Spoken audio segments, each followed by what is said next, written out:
Tamam abi. Yok orada bitti.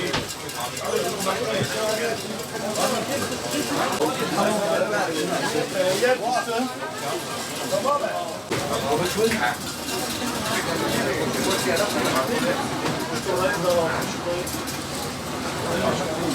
Tamam mı?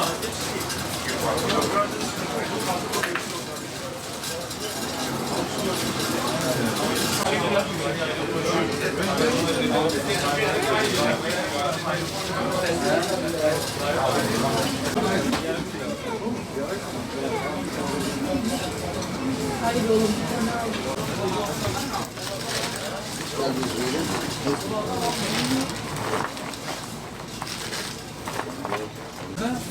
Hangi büyük araba için? Bundan bir ay önce. Ne almıştın? Biliyor musun? Hangi?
Ramazan bayramına son günler kala bütün şeker çeşitlerimizi şu anda tezgahlarda bulundurmaktayız. Şekerle beraber? Şekerle beraber bunun yanında drajelerimiz, lokum çeşitlerimiz mevcuttur efendim.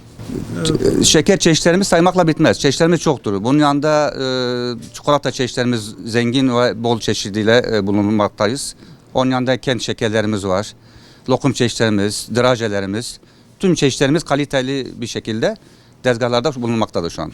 Son 3 gün kala bizdeki şeker alımı devam ediyor. Yani daha fazla yoğunlaşıyor. Genelde müşterimiz hep son günlerde bırakıyorlar bu şeker alımlarını. Bunlara benim nasihatım son günlere kalmamaları daha iyi olur. Çünkü bir şekilde çok büyük arz ve talep oluyor. Bunun istedikleri şekilde çeşitte bulamıyorlar. O yüzden peyderber almaları daha iyi olur müşteri açısından. Öyle söyleyeyim, fiyatlarımız minimum 2500 liradan başlıyor, 1150, 900. Her kesime göre bir şeker çeşitlerimiz bulundurmaktayız. En ucuz şeker 600 liradan başlıyor şu anda. 600, 450 yani çeşitlere göre. Çikolatalı olan çeşitlerimiz var, bol zengin çeşitlerimiz var. Hani şimdi şöyle söyleyeyim, zaten fiyatlar yerinde durmuyor. Her bayramda illaki fiyatlarda bir artış oluyor. Bu da tabii ki maliyetlerden dolayı fiyatlarda yüksek oluyor. Tabii gelen müşterimiz aldıktan sonra uyanıyor. Çeşit buldukları zaman alıyor. Nasıl kasada biraz fiyatı görünce çoğu müşterimiz de yarısını da boşaltmak zorunda kalıyorlar. Müşterilerimizin dediğim gibi bayram şekerlerini son günlerde bırakmamalarını tavsiye ediyorum. Bol çeşit alabilmeleri için erkenden gelip mağazamızda istedikleri çeşit lokum ve drajelerini almalarını tavsiye ediyorum.